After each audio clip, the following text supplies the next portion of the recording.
Hello and welcome everyone to our podcast series where we invite industry experts and get their insights on trends, opportunities, challenges that they face in their work or field.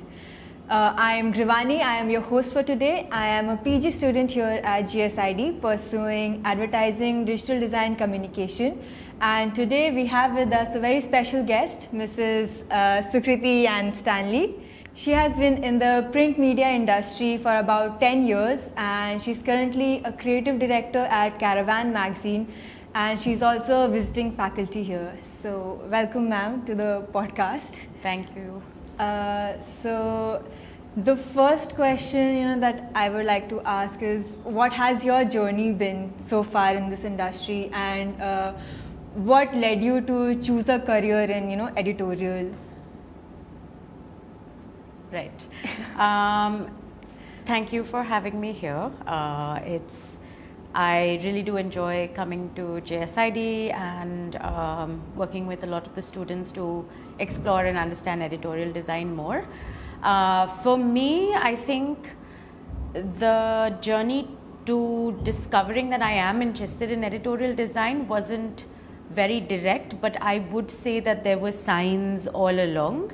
I think even when I go back to thinking about what it was like in school, I realized that I was always more interested in what my submission looked like rather than the submission itself. And so I think that sort of carried on over the many years. And so from school, I had a background with commerce and maths, and I knew that while I didn't want to pursue a career in business or in accounting, I was interested in that space, but from the creative side. And so I assumed that advertising might be what it is for me, which led me to do a bachelor's program in mass media from the Mumbai University Wilson College, where there was a choice we had to make by the time we reached our third year, and that was between advertising and journalism. At the time, I felt that, okay, advertising is what I'm interested in, and so I pursued that for my third year and didn't think too much about journalism. In many ways, I think it didn't attract me, and I think all of our projects that we did at the college were far more exciting for the advertising students. So once again, here I took up a course in advertising, understanding the basics of advertising, what it means to be a visual communicator, learning to work with different forms of media to get across a message. At the end of that program, however, I felt that a lot of the projects that I approached were more through the medium of photography. And I think for me it was very important to express whatever I wanted to through photography, and that led me to pursue and almost shift gears entirely to pursue photojournalism, which I did from the University of Westminster in London, and that was a program which was a one-year-long program. And as I entered it, I felt that, okay, I think I might, pursue a career that looks at photography, the kind of career that felt very exciting to, travel and shoot and document. But very soon I realized that my interest really lied in understanding the image and working with the image on page, with text. And over the past years of doing my bachelor's and then into the master's, I realized that most of the projects I did tended to, become a book or tended to become some form of a print media. And then I came to Caravan, where I began my journey into understanding journalism, but also working with the print media and then developing the skills I required to kind of begin a career specifically in editorial design, along with photography and understanding what it means to publish books or even a magazine. So has it been challenging for you, from the first day that you entered in Caravan to till now? Has there been any challenge that you faced while working there? Or, your editorial concept? Has anything challenged you in that way, like your approach to editorial? Yeah, I think one of the biggest things in the beginning was not coming from a design school background. And then to make that distinction and question myself to say, am I a designer? What makes me a designer? And to understand, I think that, and to learn from those that have been also at Caravan, who have been designers before me, to learn from them, I think the biggest challenge was to overcome that self-doubt, I think, in many ways, right? To realize that sometimes you may come from a slightly different practice, as I did with photojournalism, but design was so relevant there as well. And so my experience of design was editorial in nature from the beginning, because I was trained to think about the work from an editorial perspective. When we say editorial, I think it's to understand that you are somebody who's interested in the story. You are someone who's interested in what we're putting out as a magazine or even as a book. For me, that was the most exciting part, because I do love reading. Whether it's fiction or non-fiction, it almost felt like a job that was, can you read this and then design something for it? Which in my mind is just like, I can't believe I get paid to do that. So the challenge was, I think it lied in basically understanding the material. I didn't come from a background of political science or a background of the arts that really delved into the subject. So when I came to Caravan, I think I had a lot to understand in terms of reading the material, looking at what it meant to profile people, what kind of stories, and what investigative journalism and editorial design looks like together. Okay. And I think that was probably the biggest challenge.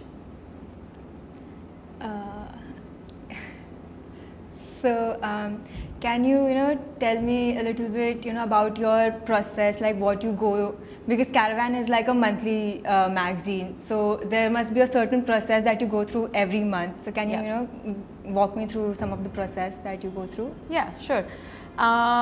So in my role, I work with two designers and a photo researcher, and that kind of forms a small creative team. And we're responsible for all the visuals that you see every month in the print magazine, as well as what you will see on the web pages that are stories that are typically just for the web. So our process is essentially, we get a draft, and at the beginning of the month, we sort of put together, along with the other editors and writers, reporters, what our table of contents will look like, or what we call the TOC. And that gives us a structure and a framework of what we can expect in the coming issue. And my job is to really understand what we're looking at for the next month, know what our cover story is. Due to the nature of Caravan's work and investigative reporting, we are like an independent organization, subscriber-based supporter. Sorry, I'll just do that again. We're an independent organization that is subscriber-based. So we will look at our cover story, and my job is to read that, and because we're long form, they can be 15 to 20,000 words. And really try to extract one visual that works. Now, this could be a photograph, it could be an illustration, it could be something that's more in the realm of graphic design. My job is to read, understand, and discuss it with the team to come up with an idea. So the process that we follow there is, the very first step is to read, maybe read it twice, draft ideas using, do like rough sketches, thumbnails, put together references, look at other magazines, have they covered this issue, what kind of, visuals have they used, how do we communicate this idea by being responsible, by not taking away agency from the people that are central to this story, from making sure that the story and the images and the illustration is accurate factually, because that's something that we are very, very committed to for our editorial standards. I think that is topmost for us, and we will always look at what is factually correct over something that just looks great. The process then involves our illustrator who sketches these out as ideas, very rough concept sketches. Those then go to the editors and those who are working on a particular story. We then shortlist ideas. Simultaneously, I'm thinking about illustrators that I think might be a great fit for this particular idea. And a lot of times my role is to visualize what these sketches look like and reach out to someone that I think could deliver something along those lines, but while bringing about their own ideas, their own creativity, and how they visualize this as well. So it's always a collaboration and not just, I hope it's not just me saying this is what I need and you do this. I think that's the part of creative direction that I think is important, that to never, I think, just direct, but to collaborate, I think, with So there's a lot of freelancing? There's a lot of freelancers. Okay. Most of the illustrators that we do work with are freelancers, and they're not always in-house because we're a very small team. So that's, yeah. So how do you decide, okay, so for this cover we'll go with illustrations, or, for this cover we'll look for images and photographs? Yeah, that's a great question, because that's something we're always looking at each month. Sometimes a story can be so complex that there isn't, a single photograph that we can use. In one of the more recent covers that we did, it was an in-depth investigation into the Electoral Commission of India. And we've all seen what a photograph can look like of, say, like an ECI machine or an EVM machine from the ECI. And so it can become quite difficult to just put a photograph and draw people in, because then we're worried about, are we saying something different? How does somebody look at the cover and feel like, okay, I understand where the story is probably going and what the reporter has to say. In situations like that, we know that, okay, we will, I think, go with an illustration. We want to be a little abstract. We don't want to impose our view on the reader. Rather, we want there to be enough space for them to come to this piece, read it, and make up their own mind. That is what we hope to do with unbiased journalism. But there are other stories in the cases of some of our pieces that have done quite well, which is a cover on Shah Rukh Khan, for example. There's no need to illustrate him. He is such a huge figure that a photograph, a really simple photograph, works perfectly fine. In a case like that, we're looking at somebody who the image research can yield so many images. There can be thousands and thousands of images. How do you select something? How do you select one image? And we're not a magazine that does Bollywood stories. So we will probably not run a story on Shah Rukh Khan again in the near future on the cover.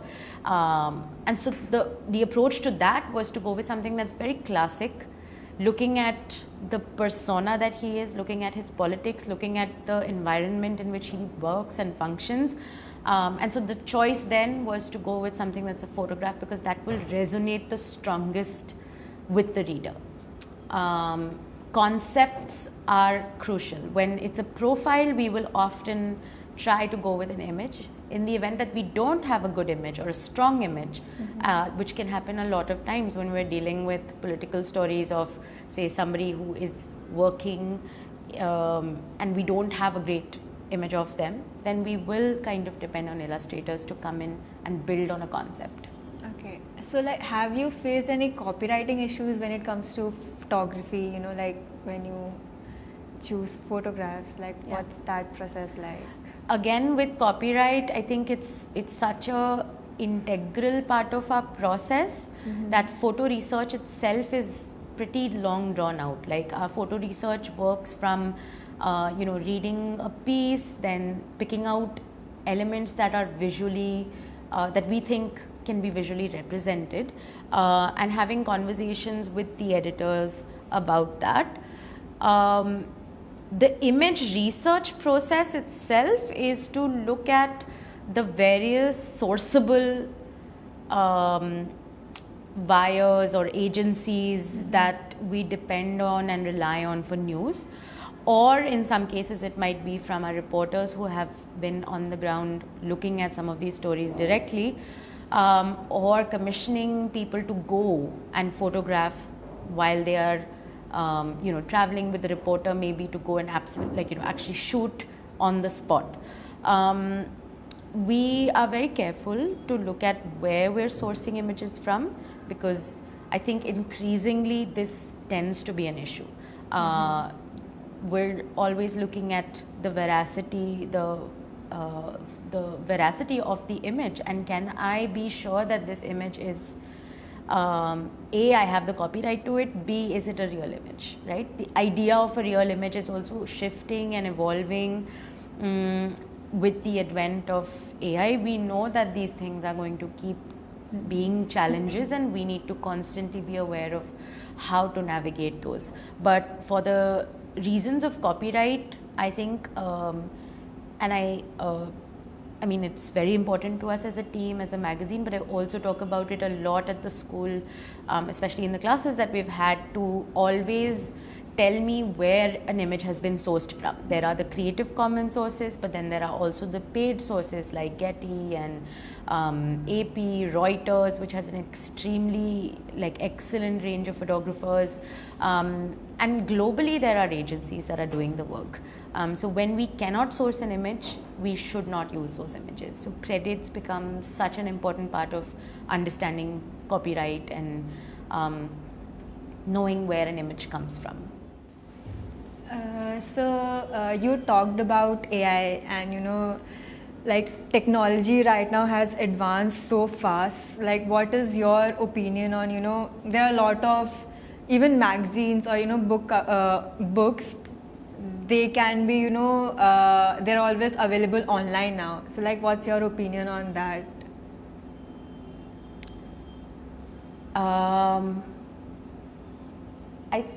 I think, if I understand the question you're phrasing correctly, is sort of why or what I think of AI material. As in just your opinion on everything going digital, people are hardly buying books because they can they're Right. easily available online. Sure.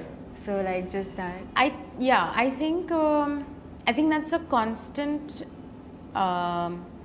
worry for publishers, especially independent publishers, wherein they are not printing a lot of books. They are printing a small number of books, and the money that goes into publishing those books, printing those books, distributing, circulating, marketing, all of that is very thought out. So when books become accessible online through ways that are, where we are not paying for those books and they're just freely available, this can hurt the independent publisher the most, because they don't have a lot of resources. The resources that they do have are limited, and they go towards supporting writers and authors. And a lot of times we see there are in Delhi itself a lot of independent publishers. The one that I'm most familiar with is Zuban Books, which is a feminist publishing house started by Urvashi Butalia, and they have a small list of books that go out. Books being available online digitally, but when they are paid for, it still serves the purpose of supporting your independent publisher.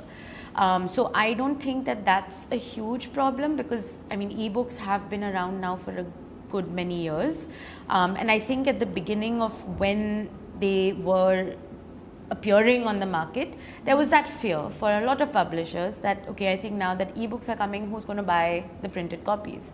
But what happened is, I think from my understanding of having spoken to different publishers that were in the field at that very time, was that fear was sort of, it didn't last for too long, because they realized that these markets just became separate. There was an ebook market and there is a printed book market. If you see now, there are still a lot of books that are being sold in bookshops. Even just in our own city, we have a lot of bookshops that are there, which wouldn't exist if ebooks had completely taken over. I think that my understanding is that books are still being bought, are still being looked at, especially when we look at access to internet and access to computers in our country, and look at the percentages. I don't think they are what we assume, that everything is not digital yet.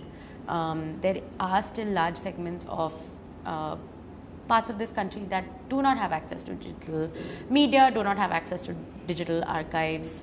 And so I think books, especially in a country like India, I think books are still very accessible. They are important, which is why newspapers are still in circulation at the rate that they are in. And but even newspapers are, can be read online. They can be, and I think that there are certain media organizations in other parts of the world that are predicting the end of the printed newspaper even in the next 5 years. But that is not the prediction right now. There might be the feeling or the sense that print is coming to an end, but I mean, I was just having a conversation recently with someone, and they are still subscribing to a Hindi daily, right? So we are also looking at what kind of effect does language and access have on print media. Which regions are still accessing print media, which regions are not. Caravan has just come out with a Hindi print magazine just last month. And it's going to be a quarterly, which appears once every 4 months.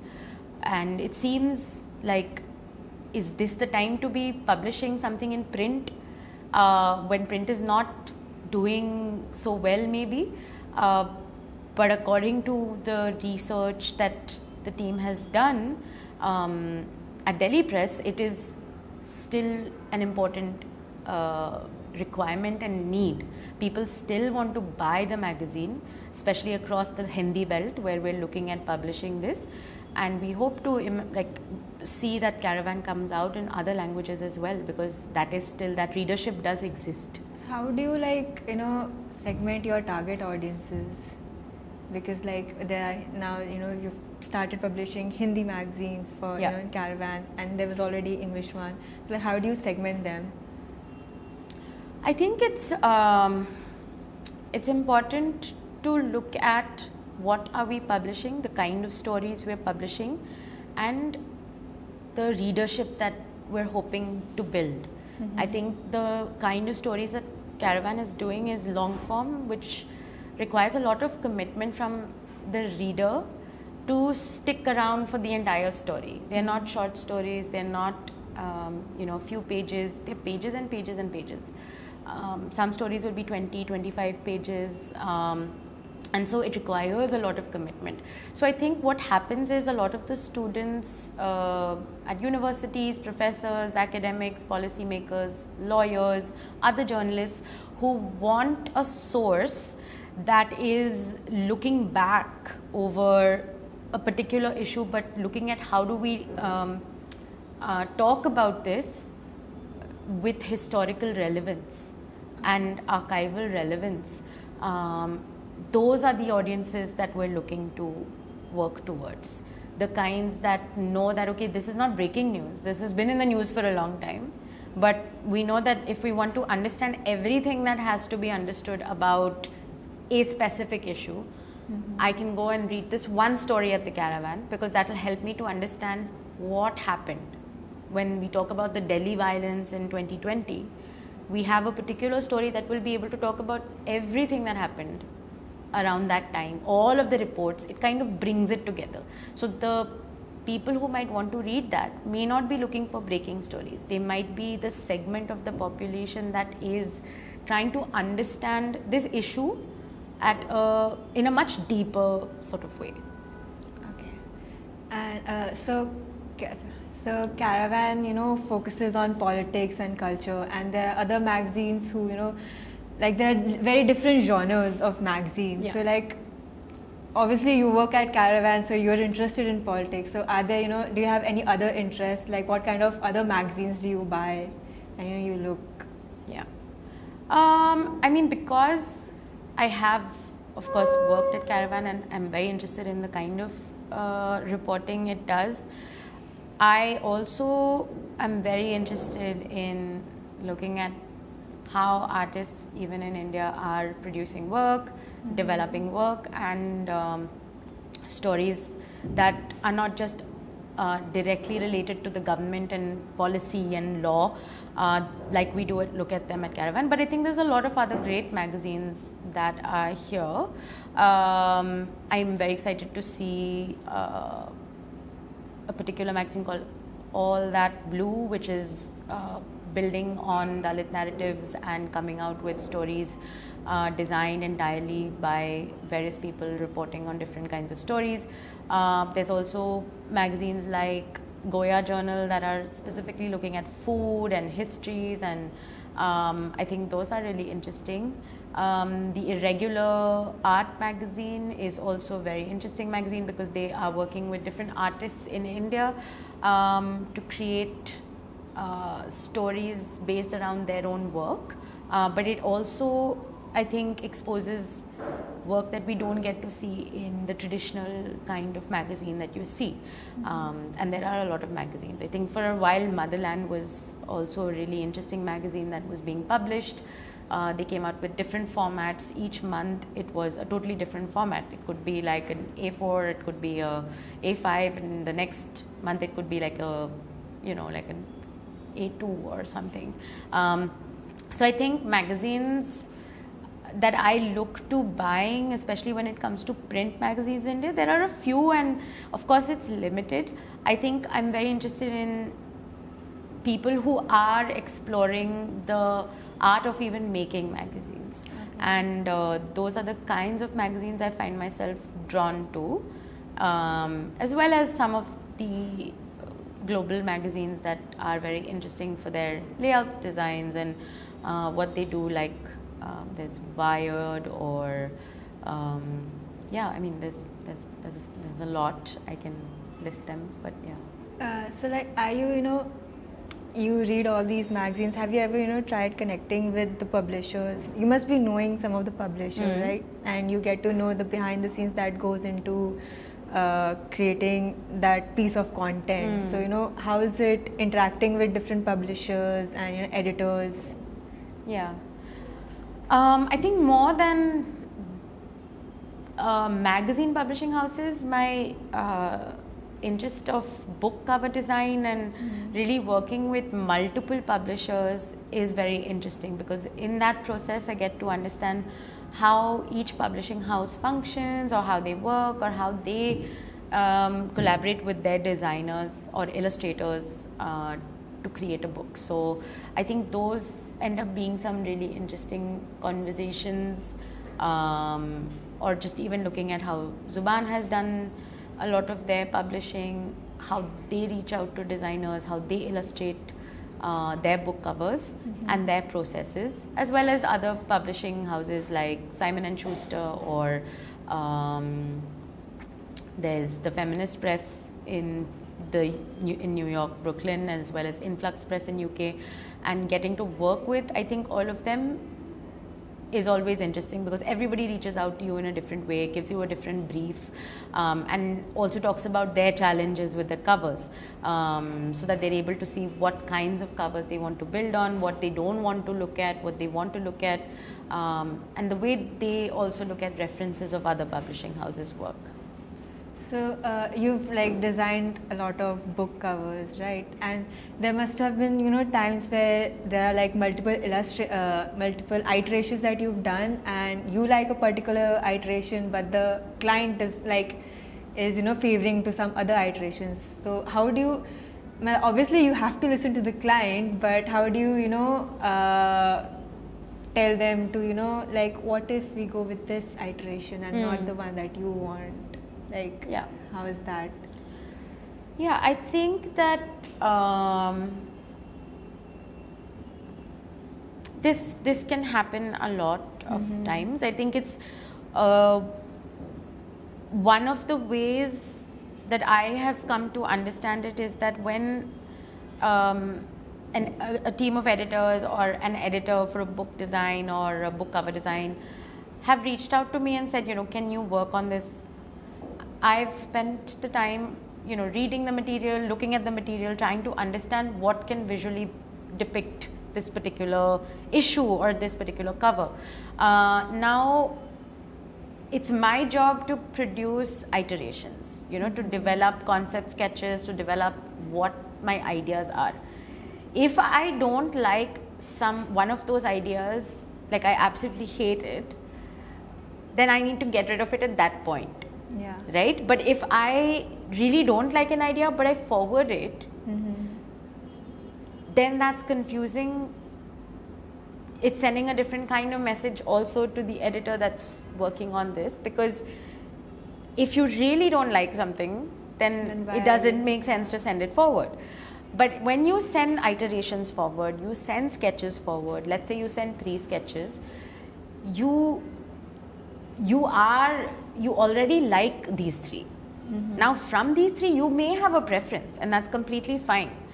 But I think what happens there is that as designers or illustrators or artists, we can get too attached to our own work, right? Like for whatever reason, maybe you had a really nice day while you were designing that, and then you believe that that's the best of the 3. Or with the other one, somebody that, gave you like feedback and said it wasn't great. So this can happen, but at the end, that is a conversation that you need to have with the editor. And when you submit your iterations, now that's really a collaboration. Now I think it becomes difficult to say no, and I think it's always important to voice your opinion and to say that, what about this other iteration? I think now looking at it, I'm leaning more towards this over that. Yeah. But have a communication and know that you're still working towards their brief, and their brief is very crucial and important, and it's a dialogue. And it can't be one way. And so there's a popular saying, don't judge a book by its cover. Do you judge a book by its cover, or like? I think I do all the time. Yeah, even when we went to Blue Tokai for our work, I was just going through all the book covers and like, and there were like a lot of different versions. Like for example, 1984, there were different versions, different book covers for the same book. Yeah. And like, wow, okay, everyone has their own, imagination, their own opinion on what can be the book cover for this. So like, it's very interesting. People say don't judge, but why not? Yeah. I think now I'm interested to understand, I think, why that saying even exists. I'm not sure, but it's true. I think that a lot of times this like this age-old adage of don't judge a book by its cover comes from how we look at people, right? How we look at the people that surround us and what they look like, and how we judge them in that way.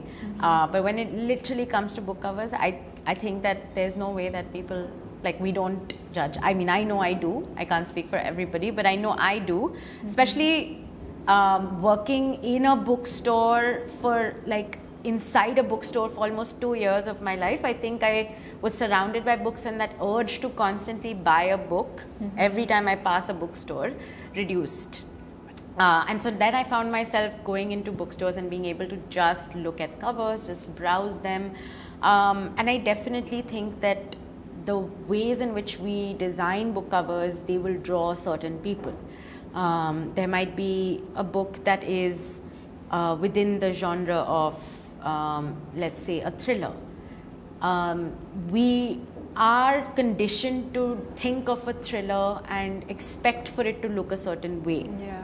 And when that doesn't happen, you can either gain a new audience or you can lose the audience that is expecting a thriller to look a certain way.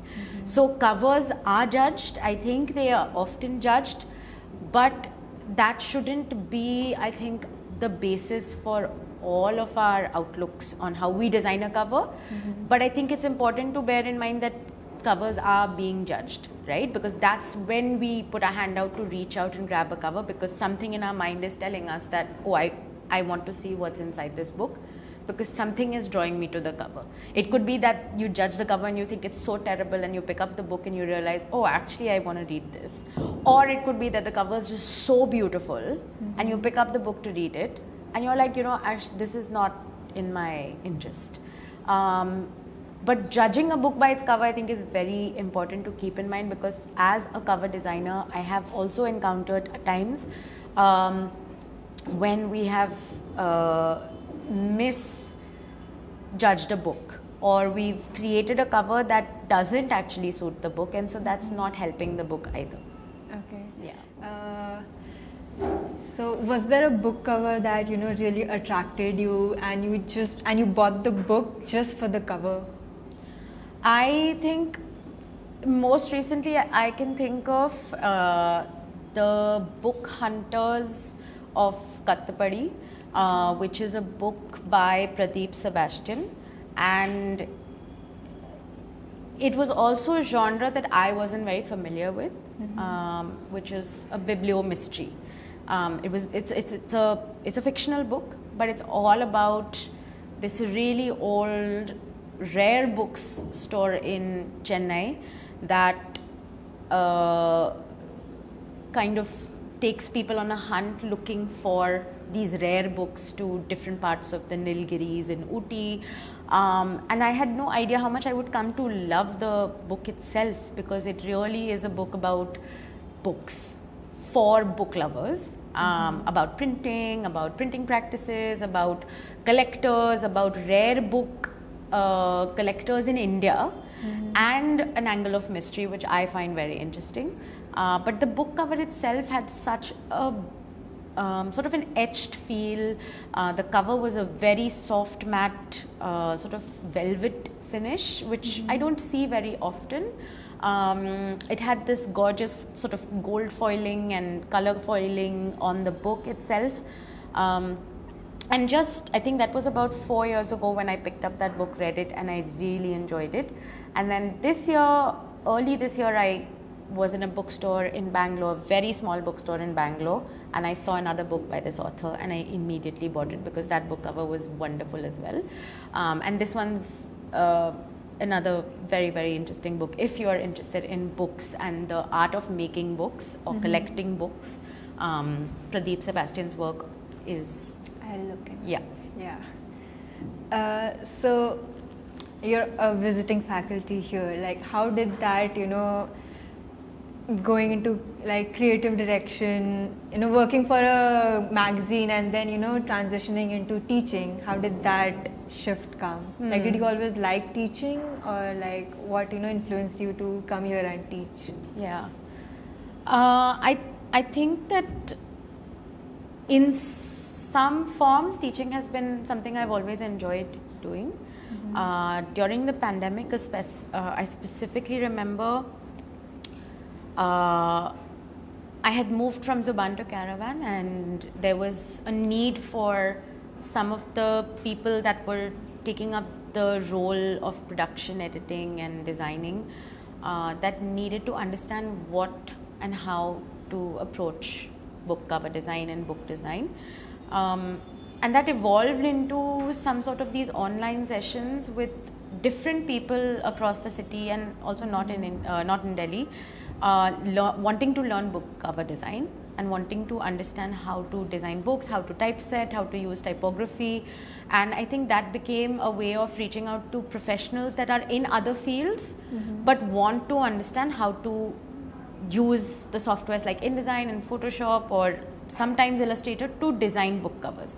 And then when I did that, I really enjoyed this, dialoguing with people. I got to learn a lot, but I also found that it's when it's talking about something that you love so much, it feels like teaching is a really enjoyable and something that's really fun for me to do. I also work from home most of the time, so École for me is one of the times I get to get out and meet people. So I really enjoy working with students because that keeps me in touch with, I think, what's happening, the kind of books people are reading, whether they're reading or not, and gives me an insight into, okay, so how long will this field even last if the students are not interested in reading. Research.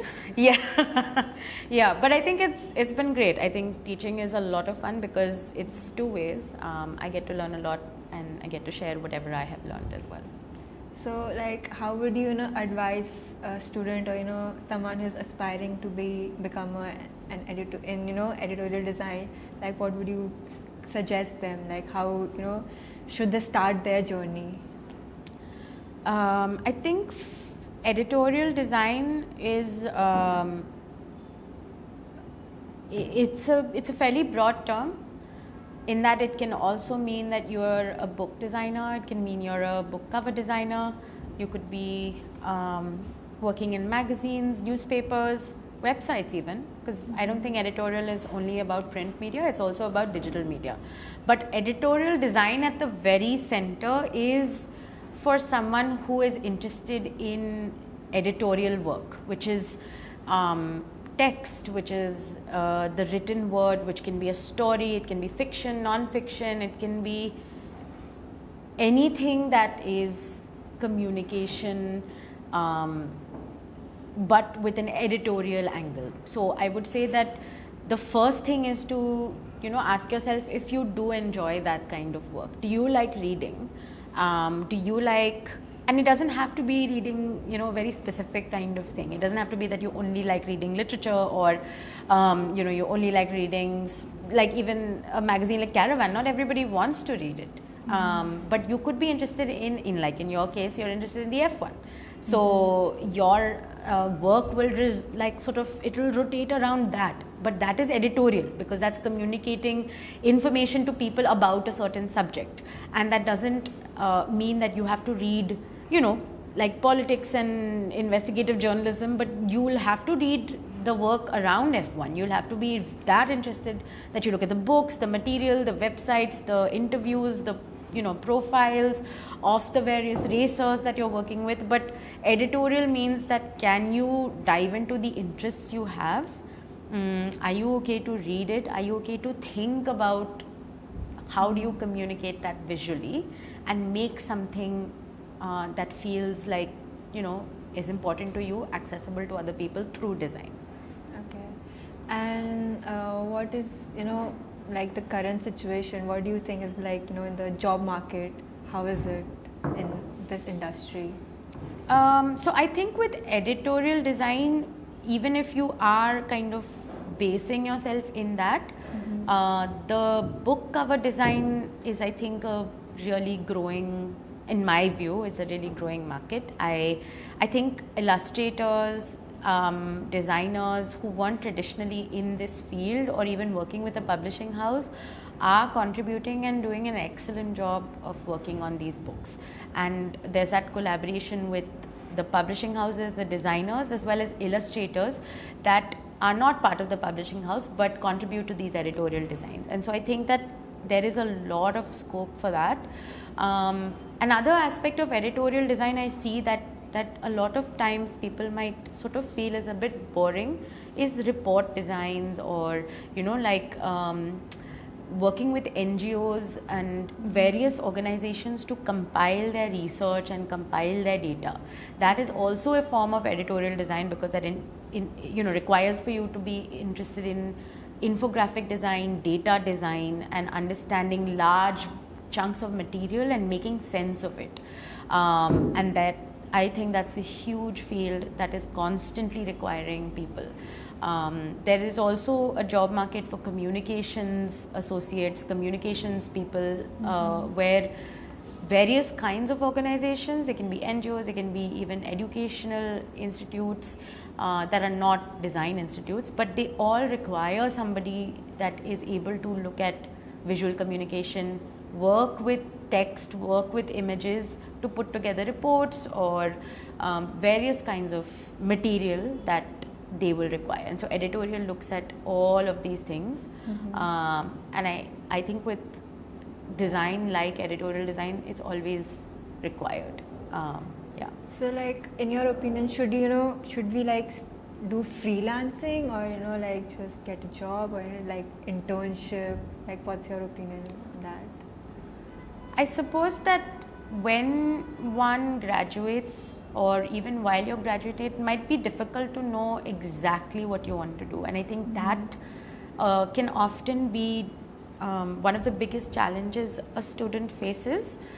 Even if you know the field, like right now in this course, you're exposed to various forms of design, UI, UX, branding, so many different forms of design. And when I come into this class, I also am aware that not everyone is necessarily going to get into editorial design. Maybe you use some of these things, but you end up becoming someone who gravitates more towards website design, UI, UX, and that is what is your passion.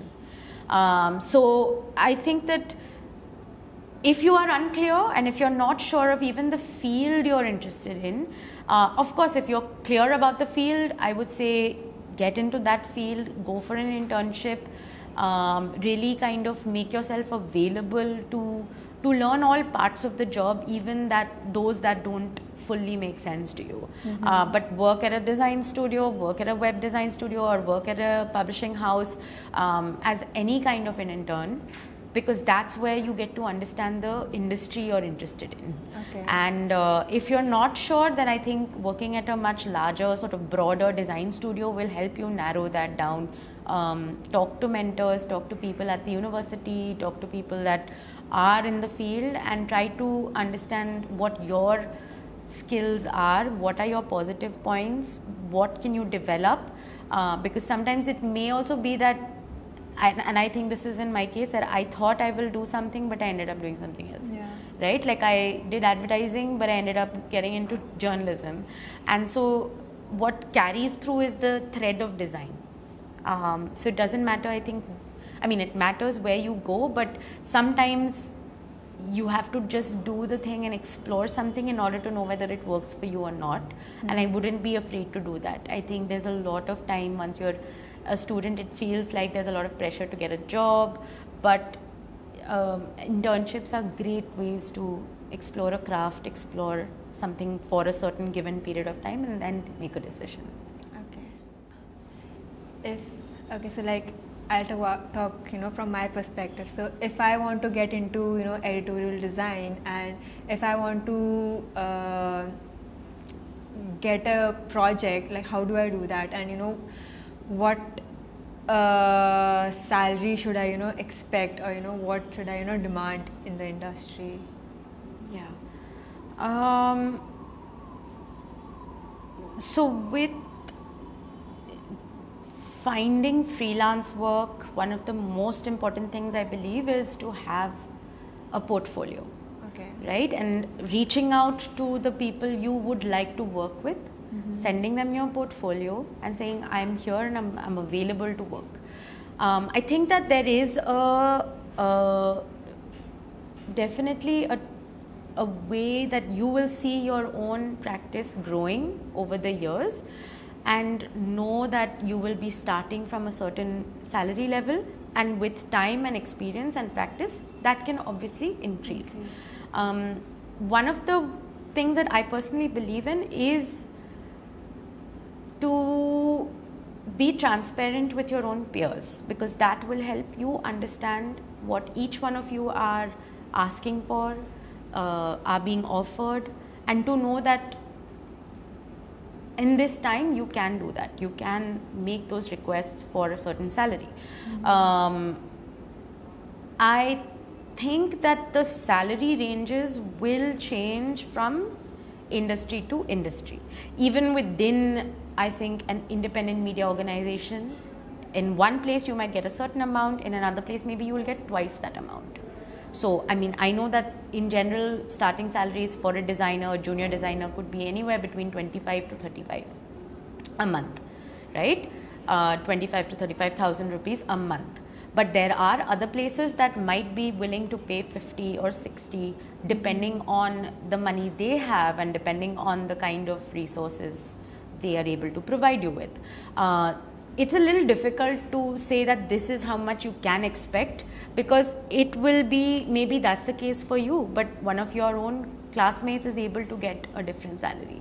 So I think it's, especially when it comes to freelance, it's important to do the research, to do the market research, to know that, okay, if I'm going to work on a book cover design, what is the going market rate right now? Okay. But I know that there are certain independent media organizations that are only going to be able to pay somewhere between 7,000 to 10,000 rupees. And then there are other media organizations in India that will be willing to pay you 30 to 40,000 rupees for one book cover design. And then when you go outside of India, that number can go from anywhere between 75,000 rupees to maybe 2 lakh rupees for a book cover design. So then why would I work with an organization that is paying me 7,000 to 10,000 rupees? Yeah. It is because I personally have a deep interest in the work they are doing. And for me, the salary amount is what they can do, and that's acceptable to me. So I do tend to work with a variety of clients for the same job, and each of those clients are paying me what they can pay me. But what happens is, when you mix your freelance clients and you have some people who pay a lot and some people who can't pay a lot, and you take both those kinds of clients, you're able to balance working with maybe someone that you do enjoy working with, but maybe that particular book is not the most exciting book for you, but at the same time you get to work with a client or a publishing house where they are producing something that is that you find passionate. So I think being aware that different industries will have different price brackets, salary brackets. As a freelancer, the industry of editorial design also varies. When you're asked to illustrate and do an editorial design for a magazine, the rates for the cover will be different from the rates for the inside magazine. The rates for the size that they will run it will be different from this magazine versus the print versus the web. So doing the research, reaching out to people from those magazines, understanding, like, have you worked here before? Can you tell me what I should expect? And realizing that some people are not going to pay to match another institution altogether. But are they paying you the best that they can? And do you think that's fair? Understanding salary is very different, I think, in this field. But being transparent about it is also quite important, because when I find that when I'm transparent, I'm able to grow and look at pay parity, look at gender when it comes to pay parity, to look at the various factors that come into play when we look at pay parity. Thank you, ma'am, for joining us today. It was great having you here, and I learned a lot, and I'm sure the viewers also gained a lot of insights from your experience.